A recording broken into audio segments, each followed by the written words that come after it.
ሰሙ ቆይ ግድ የለም አንብብ ያሲ አንብብ ጊዜ መግደል የለብህም ያሲ አንብብ ቆይ እሺ ደጋሚ ሚውት ግን የለ ሚውት ካረከ ሌላ ነገር እየፈለክ ነው ማለት አንተም መክፈት የለብህም በቃ ሚውት አድርግና እኔ ሚውት አድርጋለሁ ያሲ ያንብበው በቃ ሚውት እናድርግ እኔ እናንተ ሚውት አታድርጉት ቆይ ራሱ ሚውት ያድርግ ቆይ እንዴ ቆይ የሚገርም ነገር ሚውት የሚያደርግህ አመንክም አላመንክም ክርስቲያን ነው ቆይ ቀጥል ያሲ ቀጥል ምክንያቱ እየረበሽክን አይደለም ቆይ እሺ ቆይ ችግር የለውም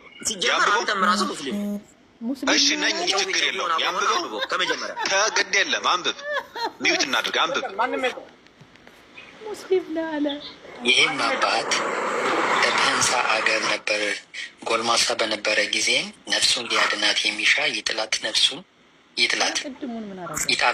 ነፍሱን ስለ እኔ የጣላትም ያገኛታል፣ ለዘላለም ሕይወትም ይጠብቃታል የሚለውን በቅዱስ ወንጌል ውስጥ የተጻፈውን የሕያው ንጉሱን ቃል ሰማ። ወዲያውኑም ልቡ ስለ እግዚአብሔር ፍቅርና ስለ ዘላለማዊ ተድላ ስለ እሳት ነደደ። ቅዱስ ቁርባንንም ተቀብሎ በስዋት ወደሚባል ገዳም ሄደ። በጾም በጸሎትና በስግደት ታላቅ ተጋድሎን ያለ ማቋረጥ ይጋደል ጀመር።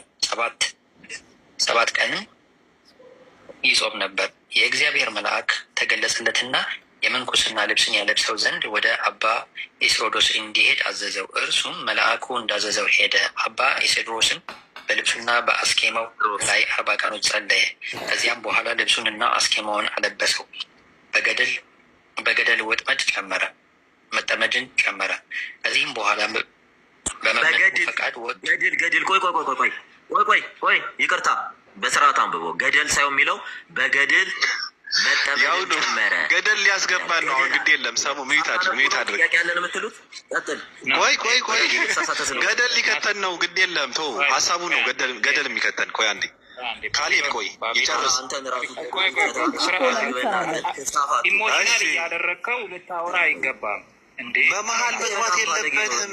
እሺ ይቅርታ ነገር ሲናገር ነው ያስቆመው እንዴ? እሺ ይቅርታ ቀጥል ያሲ። በገድል የማመድ እንትን የተበላሸ እንትን አይደለም። ገብቶሃል? ቅዱስ መጽሐፍ ነው የማመድ እወቅ። እሺ ስራ አሙ ለምን ስርዓት አትይዝም? ኧረ አንብብ ያሲ እኔ ቦታው ላይ እንድትደርስ ነው የፈለግኩት። እሺ በገድል መጠመድን ጨመረ። ከዚህም በኋላ በመምህሩ ፈቃድ ወጥቶ እየተጋ እየጾመና እየተጋደለ ብቻውን ኖረ። ከእርሱም አቅራቢያ የሆነ አንድ ገዳም ነበረ። የገዳሙን መነኮሳትም ይጎበኛቸው ነበር። በአንዲት ዕለትም ወደዚያ ገዳም ሄደ። አበ ሚኔቱንም ታሞ ለሞት ደርሶ አገኘው። መነኮሳቱን በዙሪያው ሆነው እያለቅሱ ነበር። አባ ለትጹንም የሰይጣን ሰራዊትን ከበውት ደስ ሲላቸው አያቸው። አባ ለትጹንም አባት ሆይ በአንተ ላይ የሆነው ምንድን ነው ብሎ አበ ሚኔቱን ጠየቀው። እርሱ መነኮሳቱን ከአጠገቡ እንዲርቁ አዘዛቸው።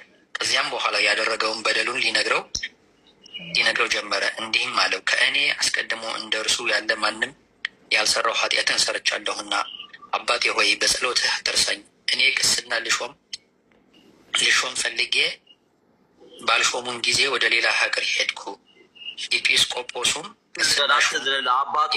አባት ሆይ በጸሎትህ አትርሳኝ፣ እኔ ቅስና ልሾም ፈልጌ ባልሾሙኝ ጊዜ ወደ ሌላ አገር ሄድኩ።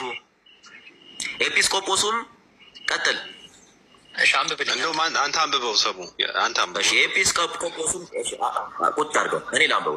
ኤጲስቆጶሱም ቅስና ሹሞኛል ብዬ በድፍረት በቁርባኑ ላይ የምቀድስ ሆንኩኝ። በደንብ አልቶም ያልሰር የለ በጣም አባቶይ በጸሎትህ አትርሳኝ፣ እኔ ቅስና ልሾም ፈልጌ ባልሾሙኝ ጊዜ ነው የሚለው። ወደ ሌላ አገር ሄድኩ። ኤጲስቆጶሱም ቅስና ሹሞኛል ብዬ በውሸት ማለት ነው በድፍረት በቁርባኑ ላይ የምቀድስ ሆንኩኝ፣ ያለ ስልጣን እያታለልኩ ነው የሚለው። ለጠላሁትም በቁርባን መስዋዕት ውስጥ መርዝ አድርጌ እሰጠዋለሁ። የትኛው በሰይጣን ተወሮ የነበረው እያታለለ ህዝብን የውሸት ሲያቆርብ የነበረ ካህን ነኝ እያለ ሲያቀረበር የነበረው ሰውዬ ነው የሚናገረው። ኮንፌስ እያደረገ ነው። መርዝ አድርጌ እሰጠዋለሁ፣ እርሱም ይሞታል። ከእናቴም ጋር 10 ጊዜ ተኝቻለሁ። ከእኔም ጸንሳ ለመውለድ በደረሰች ጊዜ የትኛው ይሄ በውሸት ሲያጭበረብር የነበረው ሰውዬ ጊዜ ራይ አጠጥቼ ሕፃኑን በሆዷ ውስጥ ገደልሁት። አንተ አፈን አትክፈት። አንብቡ ነው አይደል ያልከን? ጀስ አንተ በነገራችን ላይ ምድር ላይ እንደ ቁራን ቆሻሻ መጽሐፍ ሳይኖር እንኳን የኛ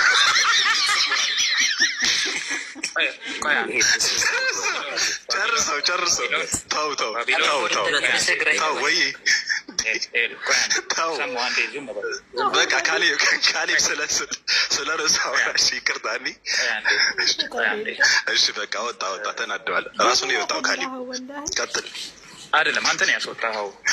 ይሄ ኧረ እኔ የምር አልነካሁትም። የምር እኔ አልነካሁትም። ኧረ ፖለቲካ እንዳሰራ እኔ አልነካሁትም። ራሱን የወጣው እሺ ተናገር። ስለዚህ ተናገር መጀመሪያ ስለነበረው ስለዚህ ተናገር። ቆይ አንዴ። እሺ ቀጥል። በመጀመሪያ ደረጃ መጽሐፍ ቅዱስ ወይንም ደግሞ ቤተክርስቲያን ምን ታስተምረናለች የሚለውን ተናግሬ ወደዚህ መጽሐፍ እመጣለሁ። አንተ ምን አገባክ? መጽሐፍ ቅዱስ ላይ ምንድነው የምንመራው? በእግዚአብሔር ትእዛዝ ወይም ደግሞ እግዚአብሔር ፕሊስ ስማና በዚህ መልኩ ከሆነ ጨርሰን ነው ፕሊስ አንዴ ሚዩት አድርግ። እመጣለሁ አልኩኝ እኮ አጀንዳ ካሌብዬ እድል እንድሰጥ አንተ ምን ታደርጋለህ መሰለህ? ካሌብ ታወራለህ፣ ግን የምታደርገው ምን መሰለህ? አሁን ስለተያዘው አጀንዳ ሀሳብ ስጥበትና መልስ ስጥበትና መጨረሻ ላይ ደግሞ ማለት ያለብህ የፈለግከውን ብለህ ትወጣለህ። ችግር የለውም። ከፈለግክም ተሳድበህ ትሄዳለህ። ችግር የለውም። እንደዛ ነው የሚደረገው። መጀመሪያ ስለተነሳው ሀሳብ መልስ ስጥበት። ወይ ስለዚሁ ነው ማውረው፣ ሌላ ነገር አልናገርም። እሺ በተሸፈነ እንትን የቴሌግራም ግሩፕ ተከፍቶ ይሄ ነገር ይሁን። ስለዚህ አሁን አንድና አንድ እኛ ሙሉ ማስረጃውና መረጃዎቹን አለ እንደነገርኩ እንደላኩልህም ያሰው ታዲያ እኔ ላይ ከንያለ ሊሆን ይችላል። ታዲያ ያሰው ወደዛ ስልኮ ከኔ ጋር መጥቶ ዶላር ቢገዛሽ እንዴት ነው ተጠያቂ መሆን? አንድ ስልኩንም የለህም አንድ እንትን የሚለው ውስጥ ቆይ የስራው ባህሪ ወይ ስለነሱ ኢንፎይት እኛ በቃ ገንዘቡ ካስገቡ እናስተናግዳለን። በቃ ካስገቡ የምታገለግለውንም ሰው ሳታውቅ ብር የሚከፍልንም ሰው ሳታውቅ አሁን ይሄ ገንዘብ ትልቅ ኮንፍሊክት ፈጥሮ ነው ያለው እያልኩ ነው ያለው እኔ ደግሞ። ስለዚህ ይሄን ሁሉ ሂደን ይኸው ደግሞ እኔ በምን ላቅ እችላለሁ? አሁን እኮ እኔ እዚህ ጋር እኮ በመሀል እኮ ግራ ገብቶኝ አንተ የምትለው ነገር እየካልኩ አይደለም። ገንዘቡ አልገባልኝም እኮ አይደለም ያለች። አንተ ሀቢባን አታውቃትም ማለት አላውቃትም። ምን ዛሬ ነው አሁን ሀቢባ ስትለኝ የሚሰማው? ያስገባልህንም ሰው አታውቅም? አላውቅም። እንዴት አውቃለሁ? በቃ እኔ ፕሮፎ ስክሪንሻት ደረሰኝ ነው የምፈልገው። እሺ አሁን ኖርማል እኛ ደግሞ የምንልህ አሁን የገባው ገንዘብ ለማስታወቂያ ተብሎ በተነገረ ንግግር ነው። ስለዚህ ይሄንን ብር ትመልሳለህ ወይስ አትመልስም? አንድ አጭርና አጭር ጥያቄ። እኔ እኮ ሰውዬው ኦልሬዲ ከሰውዬው ጋር እኮ ጨርሰናል። እኔ እንዴት መልስ ይችላሉ? ሰውዬው እሺ፣ ሰውዬውን ስልክ ስጠን እና ደውለን አግኝተን እናናግረው። እሺ። ስለዚህ አሁን በዚሁ አሁን ባወራው ጥሩ የምችሉ ከሆነ የመጀመሪያ ተደጋግሞ ገንዘብ የላከልኝ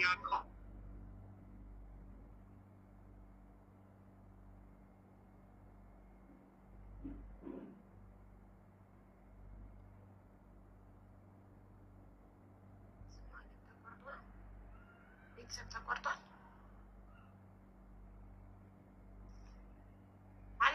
አለው ፋሚሊ ያለሽ በሉኝ። አንዳችሁ ሚዩታችሁን አብታችሁ ፕሊዝ አለሽ።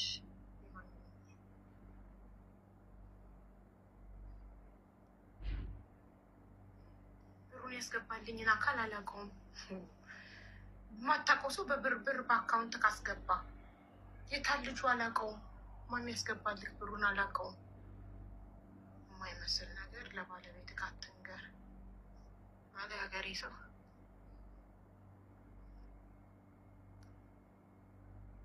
በደንብ ነው የሚያውቀው። ራሱ ሊሆን ይችላል ተጻጽፎ። ምክንያቱም በአካውንት ገንዘብ ማንም ያስገባ አካውንት ግን እየሰጠ እንዴት ታድለሃል? በየቦታው አካውንት እየታደለ ከተለያየ አቅጣጫ ገንዘብ ይገባልሃል በማታውቃቸው ሰዎች። በደንብ ራስህም ልትሆን ትችላለህ ከልጅቷ ጋር ተጻጽፈ የተቀበልከው። ወይ ልጁን አምጣው